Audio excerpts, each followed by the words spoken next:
Hi folks, Josh Wolf with Wolf Vintage Watches here. Welcome to my shop. In this video, I'll be restoring a Hamilton Thinline from the late 1960s. Let's get into it.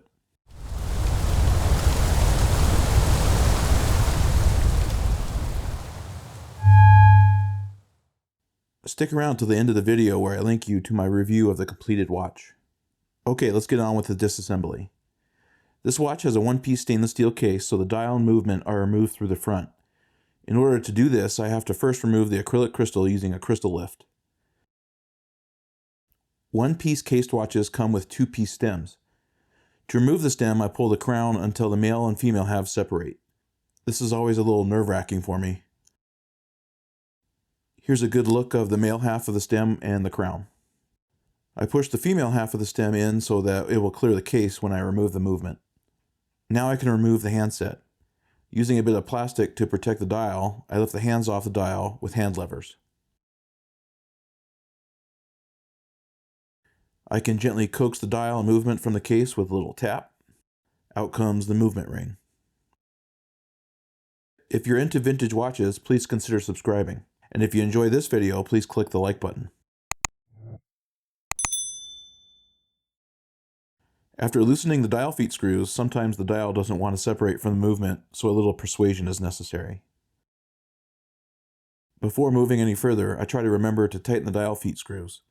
More than once I've forgotten to do this, which means I have to go fishing for these tiny screws in the cleaning basket. Now I can start in on removing all the components from the dial side, beginning with the dial washer and hour wheel.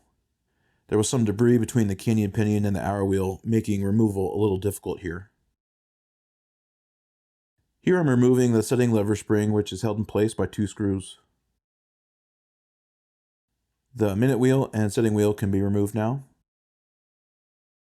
Since I have excellent fine motor skills, I never launch parts across my bench, especially not yokes when I don't unload the yoke spring first. Thankfully it hit me in the arm and I was saved from crawling around on the floor and could move right into removing the canyon pinion. I can remove the setting lever by unscrewing it from the watchmaker's side. It'll just fall off.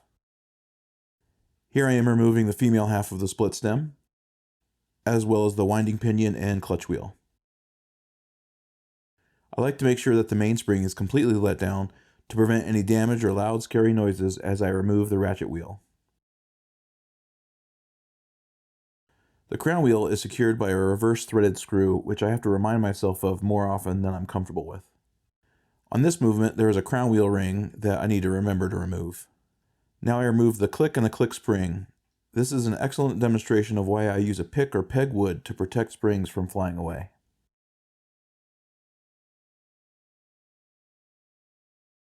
Now that the dial side keyless works components are removed, I can take off the bridges, starting with the barrel bridge, followed by the train wheel bridge and the setting lever screw. The training wheels are removed next.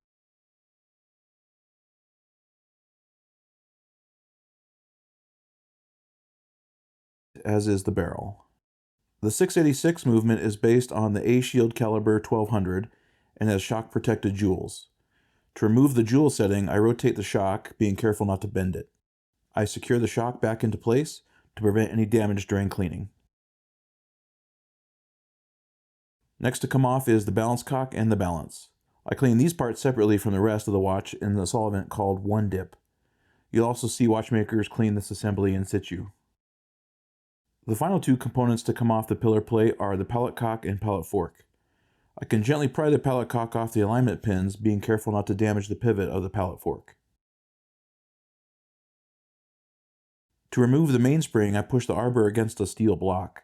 This pops the barrel cap free, which I can remove with tweezers. It's important not to pull the mainspring out while removing the barrel arbor. There is a lot of stored energy in that mainspring, and it stings when it whips out suddenly and smacks you in the face. Or so I'm told. Once the arbor is safely removed, I can start walking the mainspring free with my thumbs.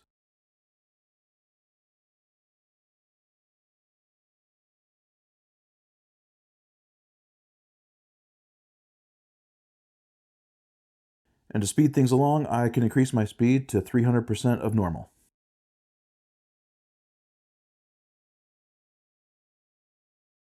Now you may notice something amiss here. That extra piece of metal in the barrel is the tongue of the mainspring.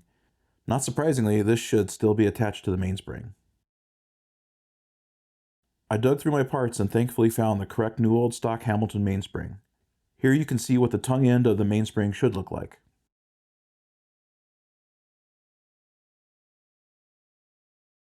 Now that everything is out of the cleaner and dried, I can begin reassembly. I need to first wind up that new mainspring to install it into the barrel. I use these vintage mainspring winders that I picked up on eBay a few years ago, and they still work great. Once I get to the end of the mainspring, I need to work the tongue end into the winder with my tweezers. Then I can slowly and carefully unwind and remove the winding arbor. You can get a good look at the mainspring inside the handle here. You can see the lip at the 12 o'clock position inside the barrel here. This is what the tongue will grip onto once it's installed. I press the winding handle firmly into the barrel and then push down on the end of the handle. This will push the mainspring out of the handle and into the barrel. Sometimes I'll need to rotate the mainspring around a bit, but here you can see that the tongue is seated properly against the ridge inside the barrel at the 10 o'clock position. I'm lubricating the barrel arbor before inserting it into the barrel. The barrel arbor has a tab on the side that fits into the hole at the end of the mainspring. I have to line this up as well as work the arbor into the hole in the barrel. Now I can lubricate the other end of the arbor where it will rotate against the barrel cap. To reinstall the barrel cap, I use the flats of my tweezers to press it securely into place. It is important that it's seated completely, otherwise it could drag against the pillar plate. Here I'm lubricating the bottom balance jewel setting before I install the train of wheels, beginning with the escape wheel. The fourth wheel goes in, followed by the third wheel. And finally the center wheel is put back in place.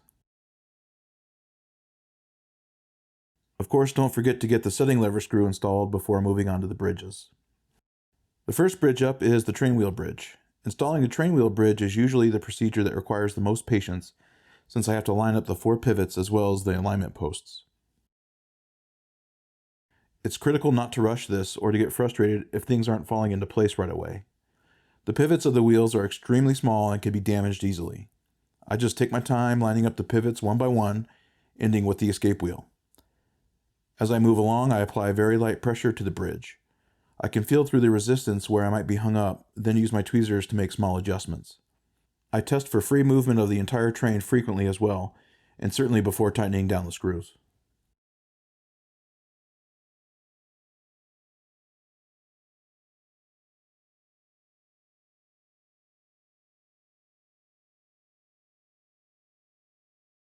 Here I'm lubricating the hole for the barrel arbor and installing the barrel.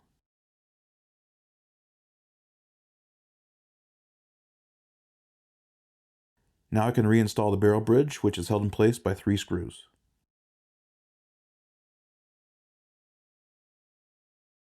I lubricate the top barrel arbor hole and get the crown wheel ring back where it belongs before installing the crown wheel itself. This ring keeps the crown wheel screw just off the crown wheel so it can move freely. I lubricate these components and secure everything with a reverse threaded screw.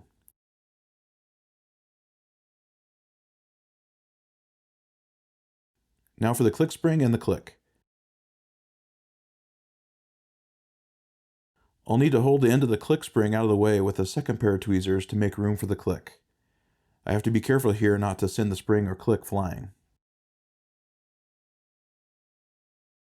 A little bit of oil for the click before tightening the screw down. To install the ratchet wheel, I need to line up the square hole with the barrel arbor and make sure the teeth mesh properly with the crown wheel and the click.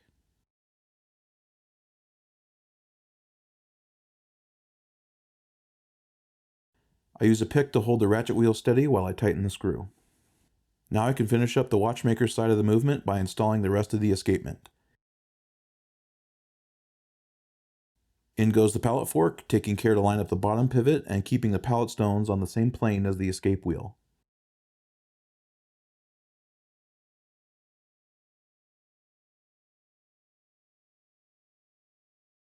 Once that's done, I install the pallet cock by aligning the 2 posts and top pallet pivot with the holes. As with the rest of the train of wheels, I take my time and test for free movement before tightening the screw.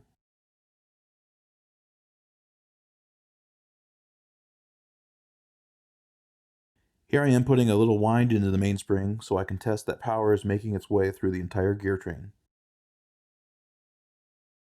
Everything looks good there, so now I lubricate the face of the pallet stones with a special grease specifically made for just this purpose. And now for one of my favorite steps, installing the balance. I make sure the impulse jewel is on the correct side of the pallet fork and then rotate the balance cock into place. Once everything is lined up, if I've done a decent job up until this point, the balance should start to swing. Yes! I secure everything with a single screw. To install the top jewel setting, I first open up the shock.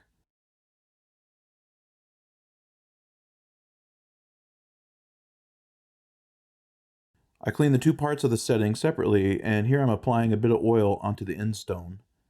Then I can put the setting on top of the end stone, and the 2 pieces will suck together. The entire jewel setting assembly is then reinserted into the balance cock, and the shock is closed up.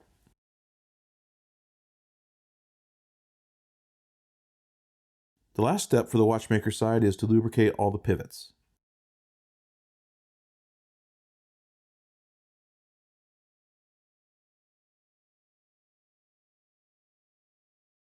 Since I already have my auto oiler out, the first step on the dial side is to lubricate all the pivots.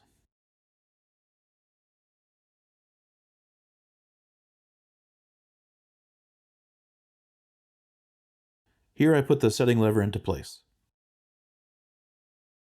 Holding it in place with the tip of my finger, I turn the movement over to access the setting lever screw. I just want to get the screw started into the setting lever because I still need to install the stem. I can lubricate the winding pinion and clutch wheel with a bit of grease before installing them into the movement.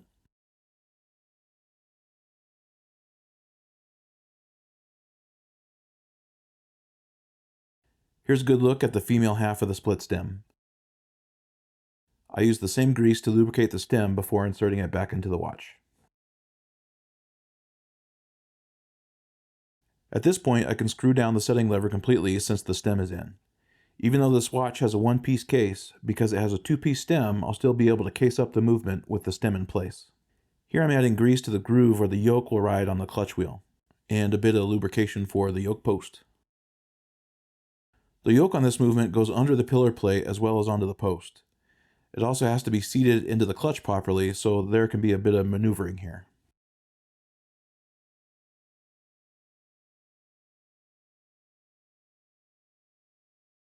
The general rule for keyless works lubrication is to apply a grease wherever there is metal-on-metal contact between moving parts.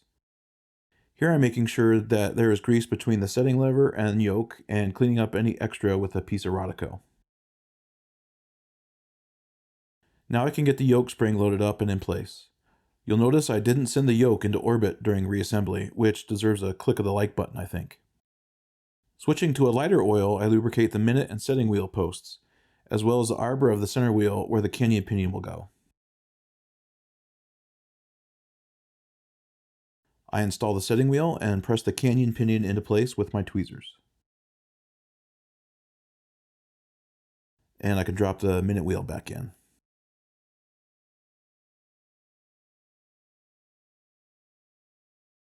The final piece of the keyless works is the setting lever spring.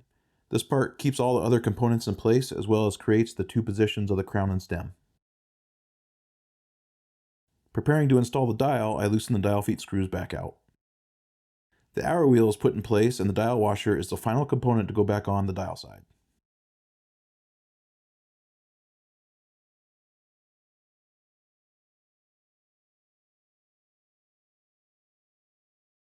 I line up the dial feet with the 2 holes in the movement and using gravity to gently hold the movement in place, tighten the dial feet screws. Here I'm using some Rodico to clean up the dial a little bit.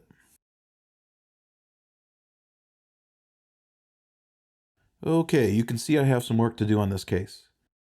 That's quite a bit of arm cheese between both sets of lugs that needs to be addressed. Other than that grossness, this case is looking pretty sharp.